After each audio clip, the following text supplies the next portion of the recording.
अंधेरी रात में एक औरत थी जो लाल साड़ी और बहुत सारी गहना पहन के रात के समय करीबन 2 बजे और वो ना पैर में पायल पहनी थी जो बहुत ही आवाज़ कर रही थी छन छन की। और मेरे दादाजी और उनका एक दोस्त जो उसके लगभग पीछे ही थे और वे सोच रहे थे कि इतनी रात के समय आखिर कौन महिला है जो इस समय निकली है और इतना गहना पहनकर।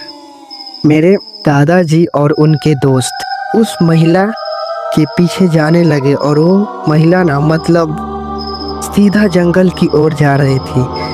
जब वे महिला पीछे मुड़ी ना, जो मेरे दादाजी और उनका दोस्त था वो वहाँ से डरते डरते भागा। आखिर उन्होंने क्या देखा, आइए देखते हैं कहानी के पीछे। और यह बात है करीबन 1988 के, क्योंकि उस समय में गांव में बिजलियाँ की समस्या ज़्यादा रहती थी। ज़्यादातर गांव के पक्की सड़क और पक्की घर नहीं होती थी। जो गांव के लोग न गर्मी के समय रात भर बाहर सोते थे, क्योंकि वो लोग अक्सर घर की बाहर ही सोते थे, गांव के औरत घर के अंदर।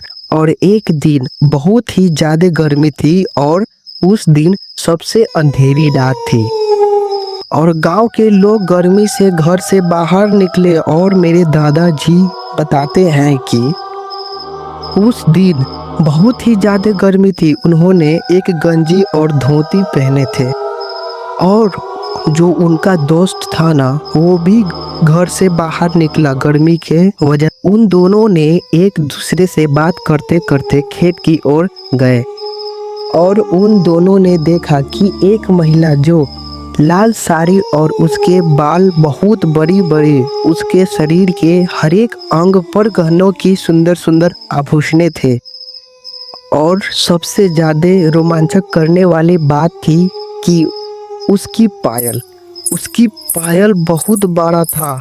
जब वह चलती तो पैर से बहुत तेज आवाज आ रही थी, छन छन करके। मेरे दादाजी और उनका दोस्त सोचा कि ये कौन औरत है, जो हमारे गांव के तो नहीं लग रहे और इतने गहना, बाप रे। मेरे दादाजी के दोस्त थोड़ा लालची टाइप का आदमी था और उनके मन में लालच आ गया। उसने बोला, दोस्त देख, इतनी रात है और काफ़ी अंधेरा भी है, चल ना उसके सारे गहने लूट लेते हैं। वैसे भी तो हमारे गांव की नहीं है तो कैसा डर। मेरे दादाजी ने कहा, तू पागल है क्या, इतनी रात को पता नहीं कि वह कौन आदमी है। कोई और इतनी रात के अंधेरी रात में इतनी गहना पहन के तो नहीं घूम सकती है ना। और वो कहकर मेरे दादाजी को थोड़ा सा डर लग रहा था। दोस्त बोला, तू तो बहुत डरपोक है, चल उतना भी क्या डरना। दादाजी बोले, तू जा, मैं नहीं जाऊंगा। दोस्त बोला, भाई ये तू क्या बोल रहा है, देख इतनी अंधेरी रात है, कोई नहीं देखेगा, तू बेकार में डर रहा है। तुम्हें दोस्ती की कसम, तुमको हमारे साथ चलना ही पड़ेगा।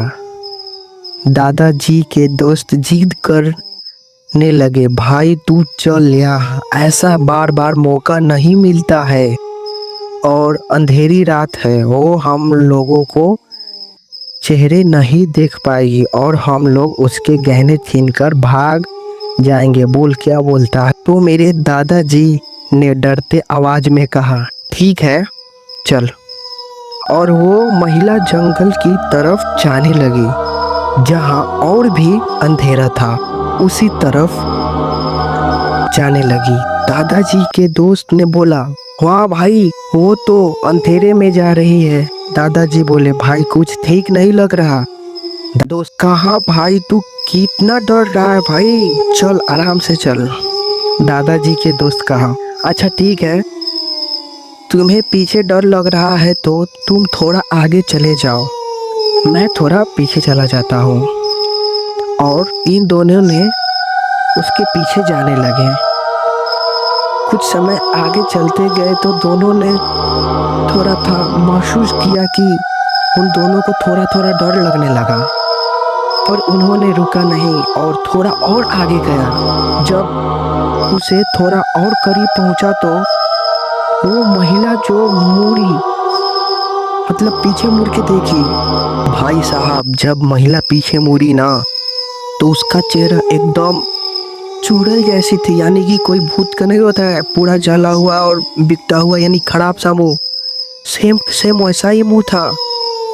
और उन दोनों ने उसे देख के इतना तेज में वहां से भागा ना कि भाई साहब मैं क्या बोलूं। हो सकता ठीक था, जो मेरे दादाजी के दोस्त था वो थोड़ा पहले ही महसूस कर चुका है कि ये एक आदमी नहीं है, कोई और है। और वो ना मेरे दादाजी के बिन बताए ही वहां से भागने लगा। और मेरे दादाजी ने पीछे मुड़ के कहा, भाई तू भाग यहाँ से, ये कोई औरत नहीं है, ये एक चुड़ैल है। और ये कहने के लिए मेरे दादाजी ने पीछे मुड़ के देखा ना तो देखा कि वो जो दादाजी के दोस्त है ना वो पहले से ही भाग रहे हैं। तो मेरे दादाजी ने और डर गए कि मैं यहाँ पे अकेला रह गया हूँ, थोड़ा आगे निकल गया था। और मेरे दादाजी ना वहाँ से इतना तेज भागे कि जो कच्ची सड़क या रोड आती है एक डेंग में ही पाक गए। अब जो महिला थी ना उसको चुड़ैल का नाम क्यों दिया जाता है, आइए उसके बारे में मैं आपको बताता हूँ। जो पुराने समय के आदमी ना पेट में बच्चा होता है और उसके साथ ही मर जाती है ना, तो वही आगे चल के चुड़ैल बन जाती है मृत्यु के बाद, जिसके पेट के अंदर बच्चा हो और वो यानी कि एक्सीडेंट में मारा हो या जहर खा के मारा हो, यानी कि कुछ ही जैसे कोई मरने से पहले ही मतलब एक्सीडेंट में जो मारा हो, उसी लोग सब चुड़ैल बन जाती है। औरत, खासकर औरत, वो भी प्रेग्नेंट औरत। और मेरे दादाजी बताते हैं मैं उस घटना को आज भी नहीं भूल सका। और मेरे दादाजी की उम्र कम से कम 62 साल की है। और वो अभी हमको ना कहानी में बताते हैं कि हमारे साथ ऐसा ही हुआ था। ठीक है। और ये सही में घटना रियल वाला